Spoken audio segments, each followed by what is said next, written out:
We who in a formal or an informal way represent most of the free peoples of the world are met here tonight in the interest of the millions in all the nations who have freedom in their souls, to let those millions in the other countries know that here in the United States are 130 million men, women, and children who are in this war to the finish.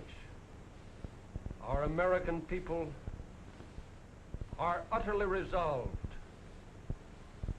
to go on until they can strike the relentless blows that will assure a complete victory, and with it win a new day for the lovers of freedom everywhere on this earth. This is a fight between a slave world and a free world. Just as the United States in 1862 could not remain half slave and half free, so in 1942 the world must make its decision for a complete victory one way or the other. Down the years, the people of the United States have moved steadily forward in the practice of democracy. When the freedom-loving people march, when the farmers have an opportunity to buy land at reasonable prices and to sell the produce of their land through their own organizations, when the workers have the opportunity to form unions and bargain through them collectively, and when the children of all these opportunities are open to everyone, then the world moves straight ahead. But through the leaders of the Nazi Revolution, Satan now is trying to lead the common man of the world back into slavery and darkness. For the stark truth is that the violence preached by the Nazis is the devil's own religion of darkness. So also is the doctrine that one race or one class is by heredity superior, and that all other races or classes are supposed to be slaves. The march of freedom of the past 150 years has been a long, drawn-out people's revolution. This great revolution of the people, there were the American Revolution of 1775, the French Revolution of 1792, the Latin American revolutions of the Bolivarian era, the German Revolution of 1848, the Russian Revolution of 1918. Each spoke for the common man in terms of blood on the battlefield. Some went to excess, but the significant thing is that the people groped their way to the light. The people are on the march toward even fuller freedom than the most fortunate peoples of the earth have hitherto enjoyed. No Nazi counter-revolution will stop it. The common man will smoke the Hitler stooges out into the open in the United States, in Latin America, and in India. He will destroy their influence.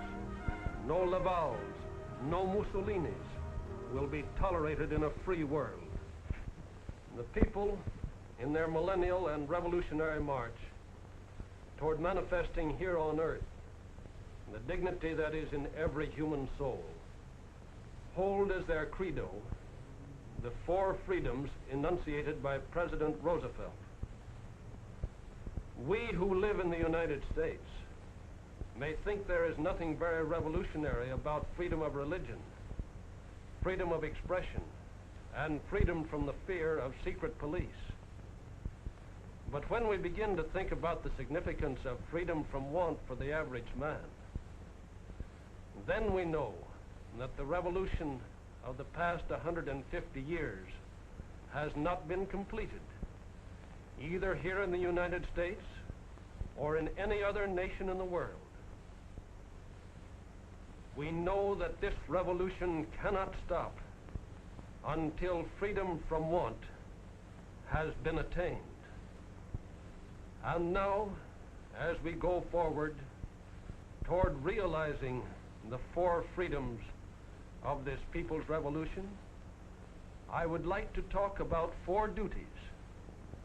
It is my belief that every freedom, every right, every privilege has its price, its corresponding duty, without which it cannot be enjoyed. The four duties of the People's Revolution, as I see them today, are these.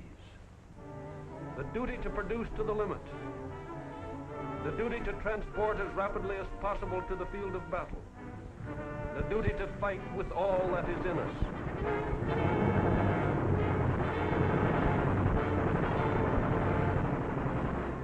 The duty to build a peace, just, charitable, and enduring.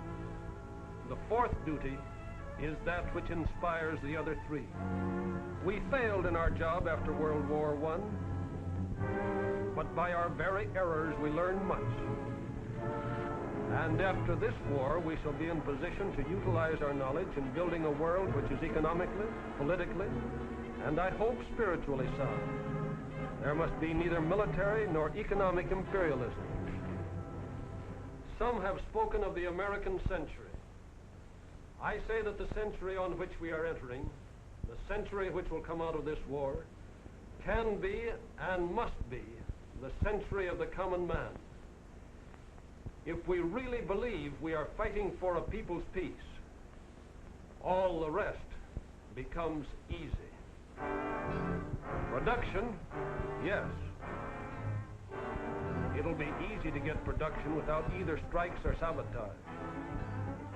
Production with a wholehearted cooperation between willing arms and keen brains. Enthusiasm, zip, energy, geared to the tempo of keeping at it everlastingly day after day. Hitler knows as well as those of us who sit in on the War Production Board meetings that we here in the United States are winning the battle of production. He knows that both labor and business in the United States are doing a most remarkable job. I need say little about the duty to fight. Some people declare, and Hitler believes, that the American people have grown soft in the last generation. Hitler agents continually preach that we are cowards, unable to use, like the brave German soldiers, the weapons of modern war. It is true that American youth hates war with a holy hatred. But because of that fact, and because Hitler and the German people stand as the very symbol of war, we shall fight with a tireless enthusiasm until war and the possibility of war have been removed from this planet. We shall cleanse the plague spot of Europe, which is Hitler's Germany, and with it the hellhole of Asia, Japan. The American people have always had guts, and always will have. You know the story of bomber pilot Dixon, and radio man Gene Aldrich, and ordnance man Tony Pastula. The story which Americans will be telling their children for generations to illustrate man's ability to master any fate. These men lived for 34 days on the open sea in a rubber life raft 8 feet by 4 feet, with no food but that which they took from the sea and the air, with one pocket knife and a pistol. And yet they lived it through, and came at last to the beach of an island they did not know.